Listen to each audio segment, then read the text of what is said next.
अवघे 2-3 वर्ष स्थापन झालेला पक्ष तामिळनाडूचे मुख्यमंत्री थलपती विजय यांनी ज्या पद्धतीने केंद्र सरकारला टार्गेट केले ते बघता तामिळनाडूच्या द्रविडी राजकारण्यांना इतक्या वर्षात जे जमलं नाही तेच थलपती विजय यांनी अवघ्या काही महिन्यात करून दाखवलं।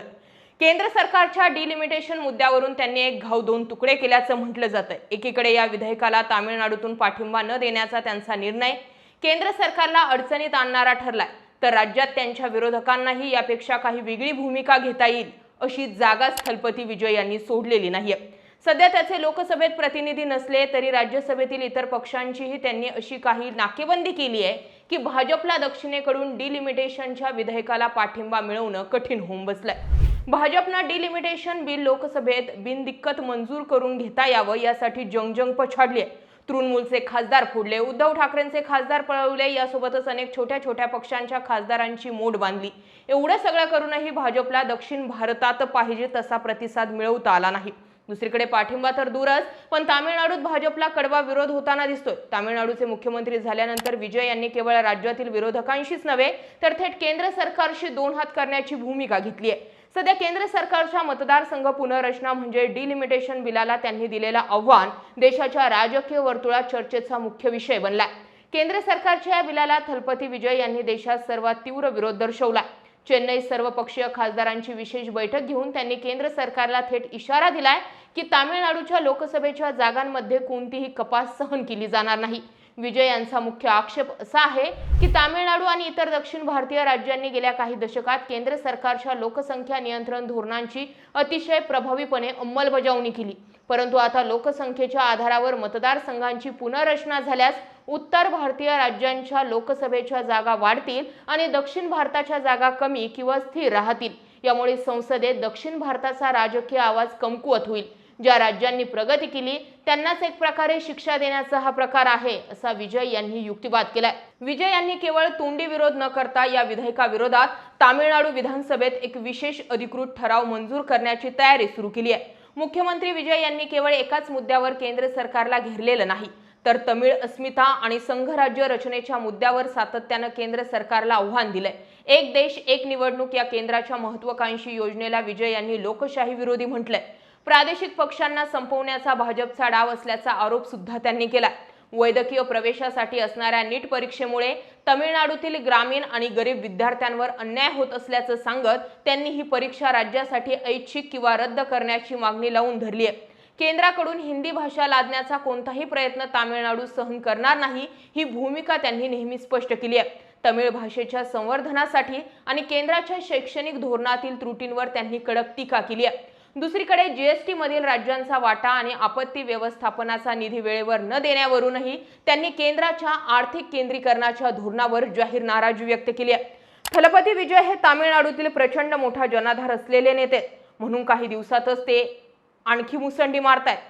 त्याचं केंद्र सरकारला मिळणारं आव्हान भाजपसाठी जड पडू शकतं। विजय यांची तामिळनाडूतील तरुणांवर प्रचंड पकड आहे। जेव्हा तमिळ अस्मिता, भाषा किंवा हक्कांचा प्रश्न येतो तेव्हा विजय यांच्या पाठीशी हा तरुण वर्ग उभा राहतो। त्यामुळे त्यांच्या आंदोलनाला तीव्र जनमानसांचं रूप येतं। डिलिमिटेशनचा मुद्दा केवळ तमिळनाडूचा नाही तर केरळ, कर्नाटक, आंध्र प्रदेश आणि तेलंगणाचाही आहे। विजय यांनी घेतलेल्या आक्रमक भूमिकेमुळे संपूर्ण दक्षिण भारतातील राज्यांमध्ये केंद्राविरोधात एकजूट निर्माण होऊ शकते, जी केंद्रातील सत्तेला थेट आव्हान देईल। विजय यांच्या बैठकीला काँग्रेसच्या 12 खासदारांसह डाव्या पक्षांनी हजेरी लावली होती। यामुळे राष्ट्रीय पातळीवर भाजप विरोधी पक्षांना दक्षिण भारतातून एक नवा आक्रमक चेहरा मिळाला। केंद्राला आव्हान देत असताना विजय यांना राज्यातील अंतर्गत राजकारणाचाही सामना करावा लागत आहे। डीएमके आणि अण्णा डीएमके या पारंपरिक बलाढ्य पक्षांनी विजय यांच्या सर्वपक्षीय बैठकीवर बहिष्कार टाकला। डीएमकेने याला पॉलिटिकल ड्रामा म्हटलंय। मात्र या अंतर्गत विरोधानंतरही विजय यांनी प्रादेशिक अस्मितेचा मुद्दा इतक्या प्रभावीपणे मांडलाय की भविष्यात तमिळ अस्मितेचे सर्वात मोठे पुरस्कर्ते म्हणून स्वतःला सिद्ध करण्यात ते यशस्वी होतील, असं मत राजकीय विश्लेषक व्यक्त करतायत। थलपती विजय यांनी तामिळनाडूच्या मुख्यमंत्री पदाची धुरा सांभाळल्यापासून आपल्या राजकीय रणनीतीने सर्वांना चकित केलंय। डिलिमिटेशनच्या मुद्द्यावर केंद्र सरकारला कोंडीत पकडून त्यांनी हे दाखवून दिलंय की ते केवळ राज्याचे मुख्यमंत्री नसून दक्षिण भारताच्या न्याय हक्कांचं एक खंबीर नेतृत्व बनू पाहतायत। आगामी काळात केंद्र सरकार या आव्हानाला कसं हाताळतंय आणि विजय आपला हा राजकीय प्रभाव राष्ट्रीय पातळीवर कसा उमटवतात यावर भाजपची सगळी खेळी अवलंबून राहणार आहे। एकनाथ शिंदेंनी उद्धव ठाकरेंचे खासदार पळवले, तिकडे तृणमूल काँग्रेसचे खासदार फोडले गेले, इकडे केजरीवालांचेही खासदार फोडले गेले. ही सगळी वेळ आली आहे ती म्हणजे डिलिमिटेशनचं विधेयक हे संसदेत मंजूर करून घ्यायचं.